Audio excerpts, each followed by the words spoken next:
नमस्कार, मैं प्रियांशी पांडे और आज मैं मौजूद हूँ नगर पंचायत अध्यक्ष जी के निवास पर। आपका बहुत बहुत स्वागत है अध्यक्ष जी। आज महाराज जी आपके निवास पर पधारे हैं, आपको कैसा लग रहा है? सबसे पहले बेटा आपको बहुत शुभकामनाएं प्रियांशी जी। आप मेरे मित्र राजेश पांडे जी की बेटी हो। मेरी बहुत सारी बधाई शुभकामना कि आप अपने कुल खानदान का और इस पट्टी की संस्कृति बढ़ाएं। और महाराज जी हमारे जगत गुरु जी हैं, इनका हमारा हम सब नगर वासियों का सौभाग्य है कि आज जगत गुरु जी का श्री चरण मेरे निवास पर पड़ा और हमारे सब सहयोगी साथी यहाँ बैठे हुए हैं। हमारे पिताजी पिता तुल्य बैठे हैं, हमारे भाई बंधु बैठे हैं। और कल शाम को ही आए महाराज जी, रात्रि विश्राम रामालय में हुआ महाराज जी का, और सुबह फिर महाराज जी से मैंने निवेदन किया कि आप सब लोगों के साथ थोड़ा सा एक बैठक हो जाए, तभी आप यहाँ से प्रस्थान करें। आप हर सावन में रुद्राभिषेक करवाते हैं, इसके पीछे का आपको प्रेरणा कहाँ से मिली? मैं कुछ नहीं कराता, ये भगवान भोलेनाथ की असीम अनुकंपा हमारे नगरवासियों पर और हमारे माननीय मंत्री जी पर है। उन्हीं की माननीय मंत्री जी की कृपा से और माननीय ये हमारे गुरु जी हैं, इनकी प्रेरणा से चुनाव 2023 में होना था नगर पंचायत का। 22 में महाराज जी के व्यवस्थापक हमसे मेला ग्राउंड में मिले, एक क्रिकेट वहाँ पे आयोजन चल रहा था। उन्होंने कहा कि एक महाराज जी आपसे आपके यहाँ कथा करना चाहते हैं। हमने कहा स्वागत है। उसमें हमारे रामपति मौर्य जी, शिव प्रसाद सोनी जी वगैरह ने मेरे पास भेजा कि अशोक जी के पास आ जाइए, अगर उनकी सहमति होती है तो कथा आप कहिए। तो मैंने कहा कि स्वागत है, ये तो हम सब पे बड़ी कृपा है ईश्वर की कि राम कथा होगी। तो 2022 दिसंबर में महाराज जी की पहली कथा हुई और उसके बाद मुझे माननीय मंत्री जी द्वारा भारतीय जनता पार्टी द्वारा टिकट मिला और यहाँ के देवतुल्य नागरिकों का भरोसा मुझ पे मिला, मैं निर्वाचित हुआ। तब से महाराज जी ने फिर कहा, वही उसके बाद चुनाव के बाद जीतने के बाद सावन जैसा महाराज जी ने भी बताया कि 2 माह का हुआ, पुरुषोत्तम मास भी लगा। तो गुरुदेव से चर्चा हुई तो गुरुदेव ने कहा आपके यहाँ जितने शिवालय हैं यदि आप उस पर अभिषेक हो जाए नगरवासियों द्वारा तो बड़ी अच्छी कृपा भगवान भोलेनाथ की है। तो आज उन्हीं की कृपा से, भगवान भोलेनाथ की कृपा से 30 शिवालय यहाँ पे मिले और आज इस बार 4था वर्ष है विशाल रुद्राभिषेक होने चल रहा है। मेरी इच्छा थी कि 15 दिन में हो जाए, लेकिन नगरवासियों ने कहा कि नहीं 30 दिन चले, जैसा पहली बार चला था कि शाम को सब जगह बैठक हो।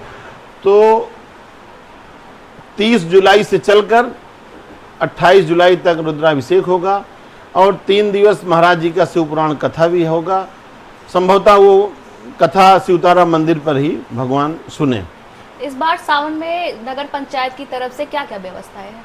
सारी व्यवस्था हमारे नगर पंचायत वासियों के द्वारा होती है। जो भी भगवान भोलेनाथ चाहेंगे, जिसकी जो प्रेरणा होगी, सायंकालीन अभिषेक होगा, जिसका जो भी सहयोग होगा, भंडारा किसी को चलाना होगा, जिसे प्रत्येक वर्ष चलता है और चलता आया है, उन्हीं सहयोग से जो होगा हमने कहा भगवान जी जो चाहेंगे वो सब कराएंगे।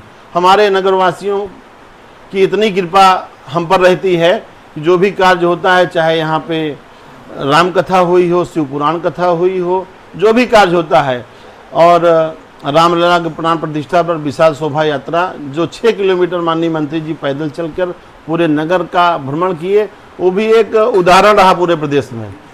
उतनी बड़ी विशाल शोभा यात्रा कहीं नहीं निकली। आपने 2027 चुनाव की बात की, तो मंत्री जी की तरफ से आप लोगों को क्या संदेश देना चाहेंगे चुनाव को लेकर? उनकी चुनाव को लेकर सबसे मेरा निवेदन रहेगा कि जो यहाँ पे पट्टी में विकास की शून्यता आई है इस 5 वर्ष में, आप जाइए पूरे विधानसभा में जितने भी संपर्क मार्ग हैं सब टूटे पड़े हैं, कोई उसको देखने वाला नहीं है। लोग नल बम्बा खंभा के लिए परेशान हैं, सब पैदल चल रहे हैं, गड्ढे में गिर रहे हैं। आप पूरा विधानसभा का आप देख लीजिए तो आपके सामने आपको लगेगा पट्टी में जो विकास पुरुष की कृपा से, उनके चाहने से ये कार्य सब हुए थे। आज भी PMGSY की सड़कें सब हमारे नगर में और विधानसभा में बन रही है, सब उनकी बन। लेकिन जो संपर्क मार्ग या जो भी और कार्य नहीं हो पा रहा है, उसके लिए हम निवेदन अपने पूरे विधानसभा वासियों से करते हैं कि जो भी विकास की शून्यता आई है, जो भी कमियां रही हैं, वो दूर करके पुनः ऐसे यशस्वी ओजस्वी विकास पुरुष को पुनः प्रतिष्ठित करें और प्रदेश में उनका मंत्रिमंडल में अच्छा स्थान हो, कैबिनेट मंत्री बने और विकास से जो अछूता है पट्टी उस कमी को पूरा किया जाए और माननीय मंत्री जी पर पूरा विश्वास जताएं लोग। मेरा पुनः आपके चैनल के माध्यम से यही निवेदन है। आप पॉलिटिशियन से पहले एक बिजनेसमैन भी हैं, जी। तो आपने अब पॉलिटिक्स में जब अपना कदम रखा, आपको किस प्रकार की चुनौतियों का सामना करना पड़ा? ये राजनीति है, व्यवसाय में भी चुनौतियां हैं, चुनौतियां इसमें हैं, चुनौतियां आपके भी क्षेत्र में हैं, हर क्षेत्र में चुनौतियां हैं, किसान को भी चुनौती है, सारी चीज़ों में चुनौतियां हैं। तो ये चुनौती मैंने सहर्ष स्वीकार किया है और मेरे यहाँ पे जो जनता जनार्दन है वो हमसे बहुत प्यार करती है। अभी आप कोई कार्यक्रम होता है, मैं आधे घंटे में अगर सबसे निवेदन कर लेता हूँ 100 लोग इकट्ठे हो जाते हैं। आपको ये कहीं नहीं मिलेगा। ये जो यहाँ प्रेम मिलता है आपको शायद ही कहीं मिले।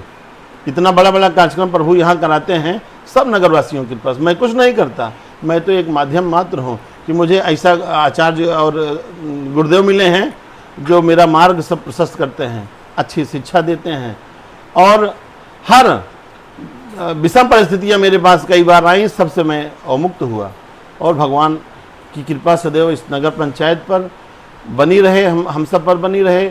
माननीय मंत्री जी का जो प्यार आशीर्वाद हम सब पर बना है वो बना रहे और पट्टी विधानसभा का विकास हो।